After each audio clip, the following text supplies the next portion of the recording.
Major Hurricane Beryl will be moving through the Windward Islands tomorrow, bringing life-threatening impacts. Your forecast across the Caribbean and the Bahamas starts right now. This is Meteo Mundo.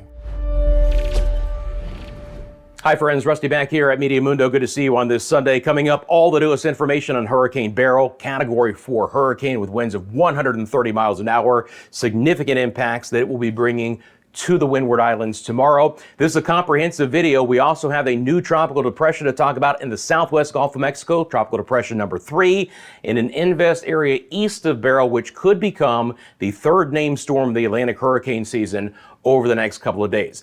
As we get started in this video, a couple of programming notes for you. First of all, I will be going live tonight on the Meteo Mundo channel here, so join me at 8 p.m. as both Atlantic Standard Time and Eastern Daylight Time. Going to go over all the newest information on Hurricane Beryl. We'll look at the live satellite, the live radar, the live wind data. I'm going to answer all of your questions. So join me tonight at 8 o'clock here on the Meteo Mundo homepage after you have watched this video. And of course, you can follow us across all of social media. I want to highlight our email address. That's myMeteoMundo@gmail.com.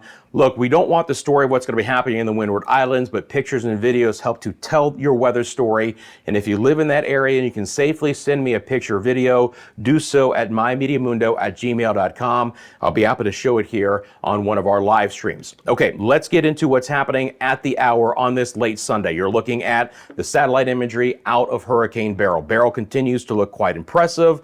It is a very classic major hurricane. Again, winds right now sustained at 130. Little bit of a note that I've been seeing the last couple of hours. You notice there's a little bit of impingement here on the northeast side, slightly drier air trying to wrap around. It could be the first signs of an eye wall replacement cycle with Beryl. What would happen is we would see kind of an outer core develop, and then that outer core would basically collapse in on the inner core. And these storms every couple of days do go under what's called eye wall replacement cycles. Typically, we see the strength of the storm come down a little bit during that eye wall replacement cycle, but then it could also ramp right back up after that. So there's no real appreciable difference expected from that eye wall replacement cycle if that's what Beryl is starting to go under. The official forecast from the Hurricane Center is still for this to be a major hurricane and actually get stronger from even what it is right now. Very classic as well on visible satellite imagery. Again, it's crazy to think about this kind of storm in this part of the world, this time of the year, but that's what we have. Now, as far as watches and warnings go, we have a hurricane warning for Barbados, St. Lucia, St. Vincent and the Grenadines, Grenada, and Tobago. Tropical storm warning for Martinique, tropical storm watch for Dominica and Trinidad, and a new tropical storm watch actually for the southern sides of Hispaniola, the Haiti coastline, and portions of the south coast of the Dominican Republic we'll look at coming up in just a little bit. The winds are obviously going to start freshening up here as well. I'm going to bring on the live data here at Meteo Mundo. First thing that you're going to see pop up actually is going to be the temperatures.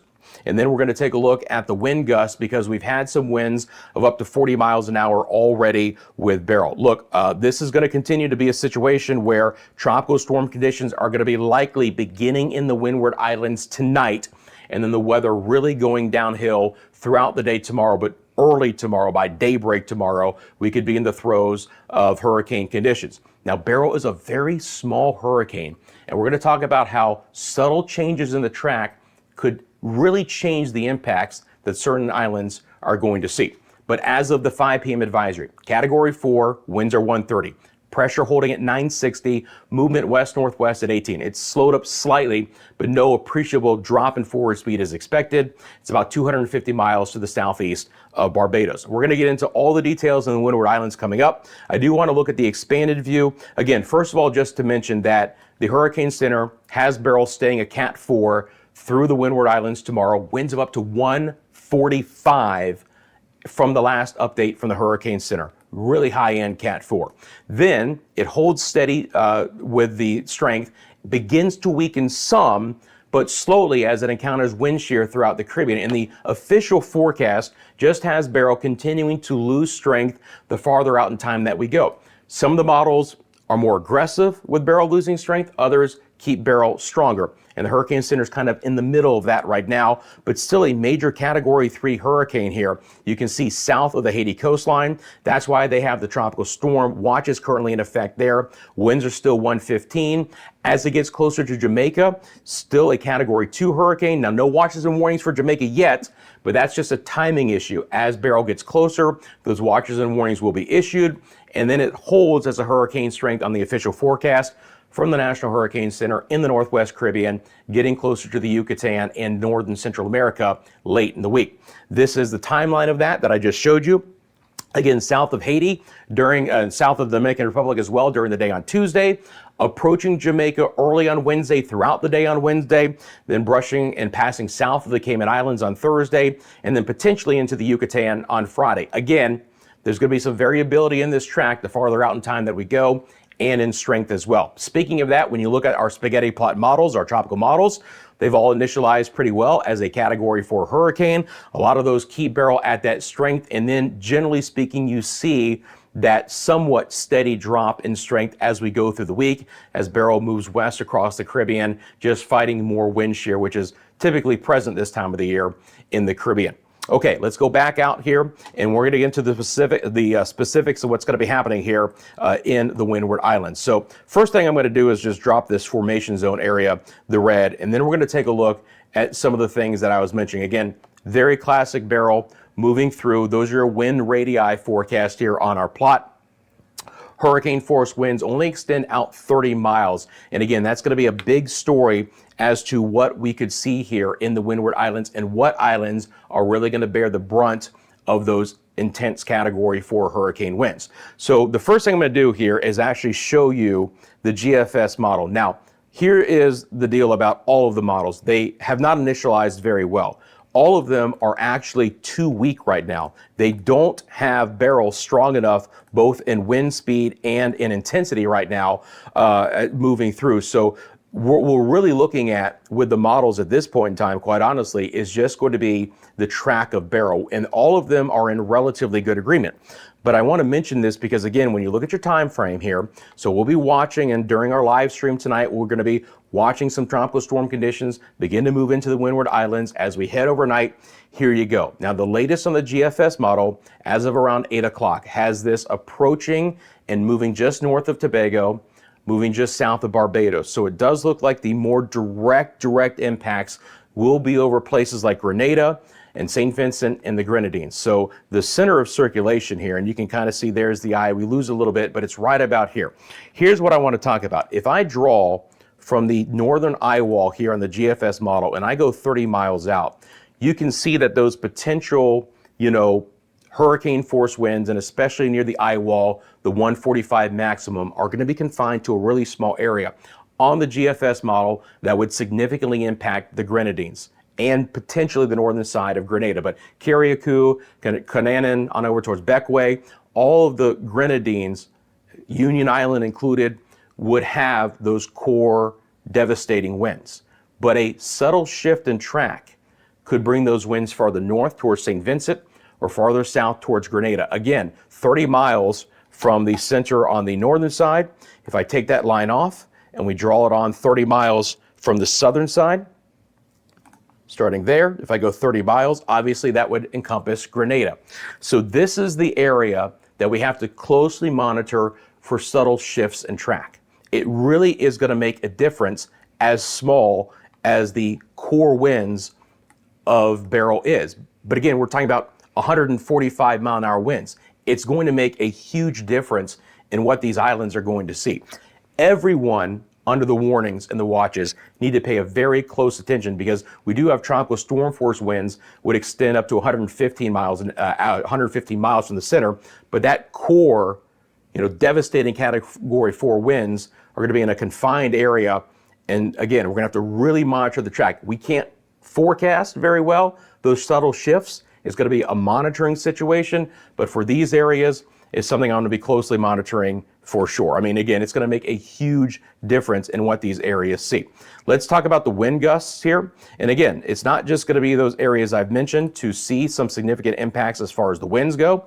Let's load up the winds. So you're going to see those popping on your screen right now. And obviously the wind field is going to be more expansive in a tropical storm force position, especially to the north of the center of circulation. We talked about how areas to the north are typically stronger with these easterly winds. You have the net positive of both the storm movement and where the winds are wrapping around the center of circulation. So again, we see these strong winds, and I'll go ahead and query these as well, which are going to be extended all the way to as far north as around Dominica, Guadalupe. So you can see those stronger winds on the GFS model. These are going to be sustained winds near tropical storm strength for Dominica, especially for Martinique. And then obviously you get into the potential hurricane force winds as you go off farther to the south. The GFS model, as I've mentioned, is already too weak. These numbers aren't representative of what's more than likely going to come through, but it gives you an idea that some of the core tropical storm conditions will be farther to the north. Now, Trinidad is under a tropical storm watch at this point in time, but hopefully, again, the core of the area stays off to the south. The subtle shift in track to the south has put Tobago a little bit more in play. So Tobago is under that hurricane warning, and we'll just have to see. This is one reason why I'll be tracking this live for you guys, the subtle shifts and where those significant winds are going to go. So again, at this point in time, hurricane warning for Barbados, St. Vincent and the Grenadines, St. Lucia, Grenada, Tobago, tropical storm warning for Martinique, tropical storm watch for Dominica and Trinidad. You guys want to see something? Take a look at this. These are all of the vessels that are trying to flee Grenada at this point in time. I believe all the purples on this map are sailboats. They're all heading south to Port of Spain there in Trinidad. And I can't say I blame them. Obviously, you want to get out of this area, but look at this exodus here out of Grenada into Trinidad. You know, obviously, we are at the very end of trying to do anything as far as leaving. Everyone should have all of their preparations done by sunset for tonight. Okay, so that's the latest on what's going to be happening with Beryl. Now, again, when we look at things here, you're taking a look at wind gusts on the HAFS model of around 155 miles an hour. So this is one model that has been a little bit more consistent as to where Beryl is now and what it's forecast to become. With Beryl having 145 mile an hour sustained winds from the Hurricane Center, the 155 gust maximum on the HAFS model might actually be a little underdoing it. But you can see, and the point I'm showing you is the center of circulation on the southern side of the Grenadines, just north of Grenada. It's about the same spot that the GFS model has for you right now. Obviously, one of the other big things coming in will be some extremely significant waves. You can see all the wave action. We're talking about east swells at 10 to 15 feet to go along with the inundation of rain. But Beryl is going to bring some huge swells across the Caribbean and portions of the Western Atlantic.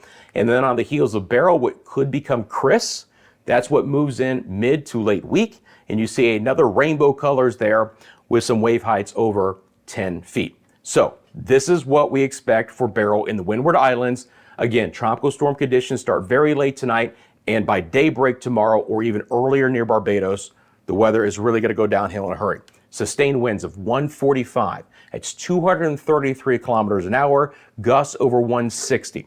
Rainfall of 3 to 6 inches, but the Hurricane Center notes in the Grenadines, we could have up to 10 inches of rain at 75 to 100 millimeters, or even up to 250 millimeters, and a storm surge that comes to 6 to 9 feet. Swells of 10 to 15 feet are possible, even larger.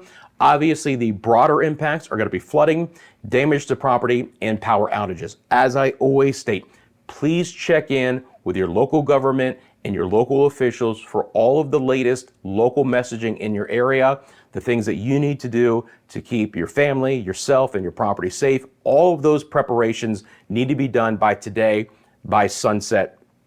There's going to be no going out in the weather for tomorrow there across the Windward Islands. So we're going to get into the depression. We're going to get into Invest 96L. As we're doing so, I appreciate all the support here at Meteo Mundo. Thank you for liking this video. Thank you for subscribing. Thank you for sharing this with anyone you think is going to get anything out of it. And thank you for finding all the other ways that you can support me here at Meteo Mundo, the membership and the super things as well. Okay, on we go to our other two storms. We've been watching 94L for so long, and now we finally have ourselves a tropical depression. It is going to be extremely short-lived, not going to last long at all. It is going to bring some heavy rain, though, into the northern side of Mexico. So we did have our circulation develop. We have a closed center of circulation, and tropical depression number 3 will be short-lived into Mexico. Now, on the heels of this, we are going to get slightly drier air for portions of the Yucatan and Central America for the next day or two, but we'll be watching, obviously, what Beryl might be doing in the Northwest Caribbean by the end of the week. The other area to talk about is this one in red. This is Invest 96L. Let's get the information on 96L right here. We have it moving off towards the west at around 14. Very weak system. I mentioned it in the video earlier today. It is fighting drier air. Do you see all of that red here in the water vapor imagery?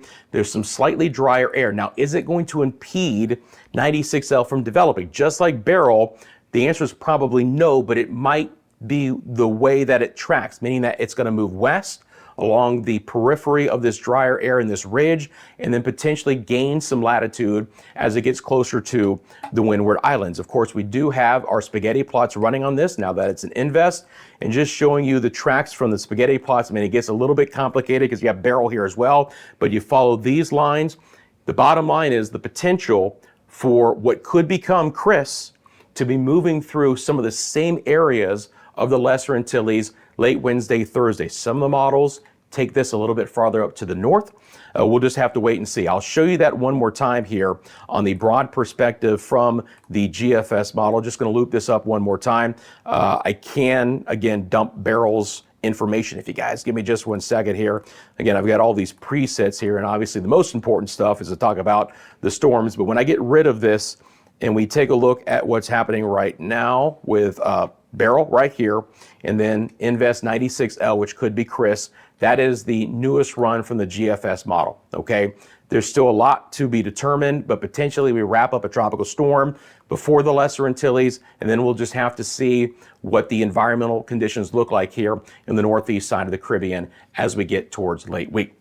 Friends, that's the latest information on Hurricane Beryl and the other interest tropics here across the Caribbean and the Bahamas. I appreciate you guys. Thank you for liking and subscribing. And again, I'll see you tonight at 8 p.m. for the latest live chat. And I'll also be live tomorrow covering the storm for the Windward Islands right here on Meteo Mundo.